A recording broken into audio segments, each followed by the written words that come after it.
Ace's death is one of the most heartbreaking moments in One Piece anime, but in some versions, the blood, the wound, the sacrifice were all erased. What you saw wasn't the truth, it was a censored lie. Sanji's lollipop isn't just a funny meme either, it's a symbol of how censorship gutted One Piece's soul. When 4 kids replaced his cigarette, they erased part of what made him Sanji. But that's just the tip of the iceberg. From altered names to missing story arcs, let's explore how these changes created a distorted version of the Straw Hat's journey. Sanji's cigarette isn't just a character quirk, it is core to his identity. In the original Japanese version, that ever-present smoke tells you everything about who he is before he even speaks. The way he exhales when frustrated, the cigarette dangling during fights, even how he lights up after emotional moments. These aren't accidents of animation. They're visual shorthand for a man raised in kitchens and back alleys, someone who carries his rough edges with pride. Then came 4 kids, their solution. Replace every cigarette with a lollipop. At first glance it seems harmless, just swapping one oral fixation for another. But watch their versions side by side with the original, and you'll see why this change gutted his character. When Sanji gets serious in the Japanese version, the way his cigarette burns down adds weight to the moment. With a lollipop, those same scenes play like parody. His Bharati introduction loses its edge. His farewell to Zeph becomes odd. Even his fighting style feels off without the smokes. This didn't just remove smoking from kids' TV, it erased Sanji's backstory. Growing up on the rough seas under Zeph's tutelage, that cigarette represents everything he survived. The lollipop turns a former street kid into a cartoon. Worse still, it created continuity errors, like when characters still react to his smoke, or when his hands are animated holding invisible cigarettes. The real victim here was audience perception. Western kids met a sanitized Sanji first, one whose design clashed with his actual personality. When those viewers later discovered the original version, they had to unlearn everything 4 kids taught them about who this character was meant to be. The lollipop didn't just censor Sanji, it broke him at a fundamental level. But here's what makes this censorship so strange. The series still kept Sanji's womanizing, his violent temper, even his shady past. They only removed the one vice that American TV couldn't stomach, leaving us with a character whose edges were carefully sanded down in all the wrong places. Sanji's case shows how thoughtless censorship can reshape an entire character, but his lollipop was just the beginning. Because when 4 kids finished with individual character changes, they moved on to cutting whole chunks of the story. Imagine watching Return of the Jedi without the scenes in Jabba's palace. That's roughly what 4 kids did to One Piece by cutting arcs like Warship Island and Little Garden. These weren't just side stories. They established key character dynamics and world rules that would matter hundreds of episodes later. Warship Island introduced A-Piece and the secret of the Millennium Dragons. But more importantly, it showed how the Straw Hats operate in low-stakes scenarios. The relaxed pacing let their friendships breathe before diving into later conflicts. Without it, viewers missed early bonding moments that pay off during emotional highs like Nami's "Help Me" scene. Little Garden was even more consequential. The entire Alabasta saga relies on the giants Dory and Broggy's fight being interrupted by Mr. 3, a plot point that becomes crucial when the crew meets their descendants later. By skipping this arc, 4 kids created a baffling moment in Alabasta where characters reference events Western audiences never saw. The ripple effects went deeper than plot holes. When 4 kids jumped straight to Drum Island, Baroque Works agents suddenly appeared with no context, making later reveals about their hierarchy fall flat. What makes these cuts so frustrating is how unnecessary they were. Unlike Sanji's cigarette, which violated broadcast standards, these arcs were removed purely for time. Episodes were condensed to fit American syndication schedules, prioritizing plot progression over world building. The result was a version of One Piece that moved faster, but meant less. And the cuts weren't just about missing content.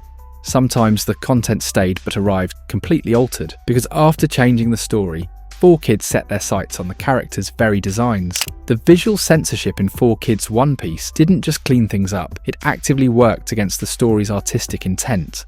Take Robin's introduction. In the original, her outfit reflects her confident, dangerous persona, someone who weaponizes others' assumptions about her. 4 Kids covered her chest with a turtleneck and lengthened her skirt, stripping away visual storytelling that reinforced her character. It wasn't about modesty. They kept her role as an assassin intact while pretending skin was more scandalous than murder.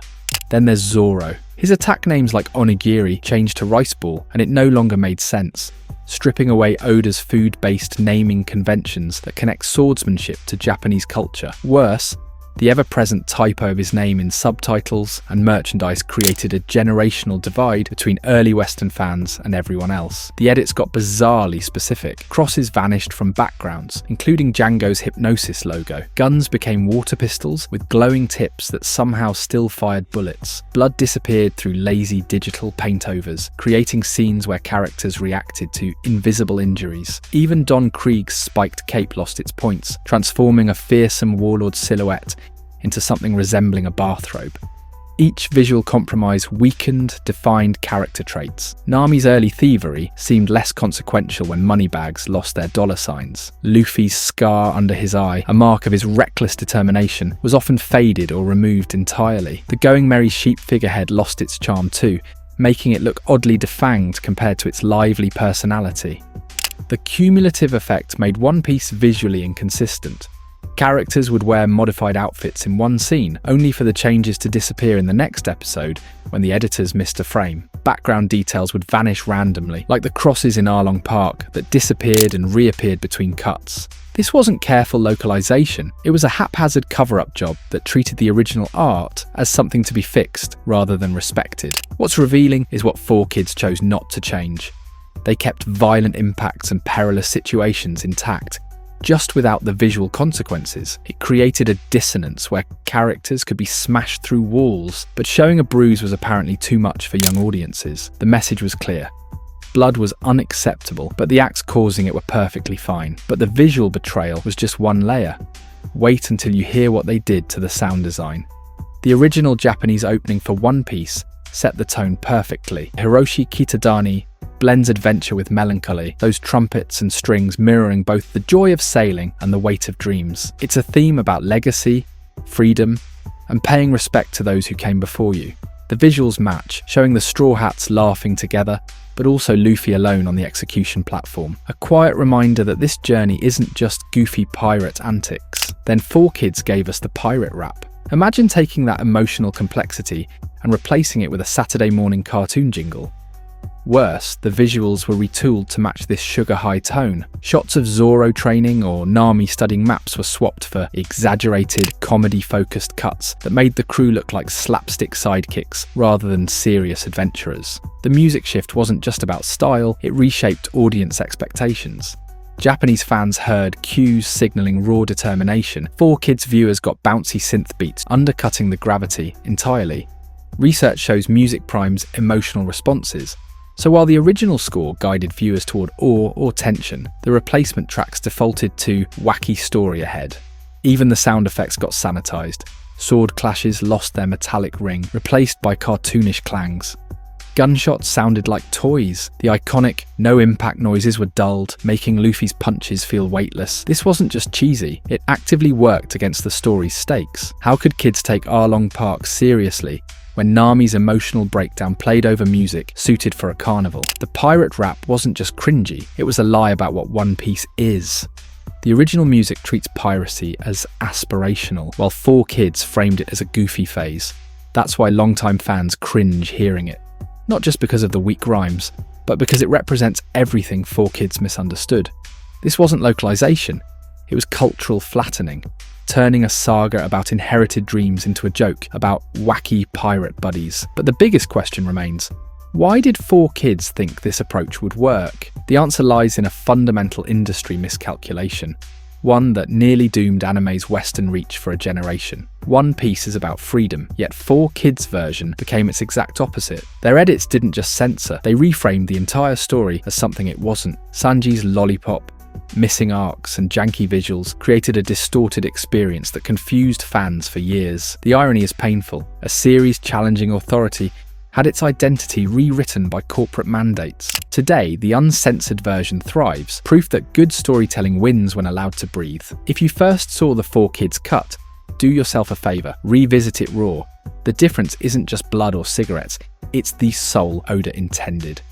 Speaking of souls, if you're curious to learn more about Big Mum's complex relationship with her children, check out this video. As always, thank you for watching, and have a nice one.